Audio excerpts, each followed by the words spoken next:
اب آپ کو بتائیں کہ کراچی کے سائٹ ایریا میں غیر ملکیوں اور سیکیورٹی گارڈز کے درمیان جھگڑے میں 2 افراد زخمی ہو گئے ہیں۔ پولیس حکام کے مطابق زخمیوں کو لیاقت نیشنل اسپتال منتقل کر دیا گیا۔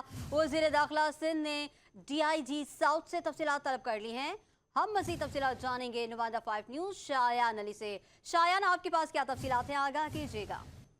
ہاں جی، دیکھیں یہ کراچی کے علاقے جو سائٹ ایریا کے قریب نجی ٹیکسٹائل مل کے پرائیویٹ گارڈ جس کی جو شناخت شریف کے نام سے بتائی جا رہی ہے، اور اس کی جو ٹیکسٹائل مل کے 2 غیر ملکی ملازمین کے درمیان جو تلخ کلامی کے جملے کے تبادلہ ہوا تھا، اس کے بعد جو ہے جس کے رد عمل پہ جو ہے پرائیویٹ گارڈ کی جانب سے جو ہے حملہ کیا گیا تھا، اور یہ دونوں جو افراد ہے وہ گارڈ کی فائرنگ سے جو ہے زخمی ہو گئے، جنہیں قریبی اسپتال بتایا جا رہا ہے کہ منتقل کر دیا گیا۔ تاہم جو ہے یہ بھی بتایا جا رہا ہے کہ دونوں افراد جو وہ اس کمپنی میں کام کر رہے تھے، اور اسی کے جو عملے کی جانب سے جو یہ کی گئی تھی، ان میں ابتدائی طور پہ جو ہے تلخ کلامی ہوئی تھی۔ اس کے بعد جو ہے سیکیورٹی گارڈ کی فائرنگ سے جو ہے زخمی ہو گئے تھے، جنہیں اسپتال منتقل کر دیا گیا۔ تاہم جو ہے اس واقعے پہ وزیر داخلہ سندھ نے بھی جو نوٹس طلب کر لیا ہے اور تحقیقات کرنے کا جو حکم دے دیا ہے، جبکہ بتایا جا رہا ہے کہ اس وقت بھی جو ہے کمپنی میں جو ٹیکسٹائل فیکٹری ہے، اس میں پولیس کی نفری، رینجرز کی نفری موجود ہے۔ ان کی جانب سے جو ہے شواہد بھی اکٹھے کیے جا رہے ہیں اور سی سی ٹی ویز بھی جو حاصل کی جا رہی ہے، تاکہ جو ہے جلد اس معاملے کو جو ہے وہ حل کیا جائے اور تحقیقات کو آگے بڑھا دیا گیا ہے۔ ٹھیک ہے شایان علی، آپ کا شکریہ، آپ نے ہمیں تفصیلات سے آگاہ کیا۔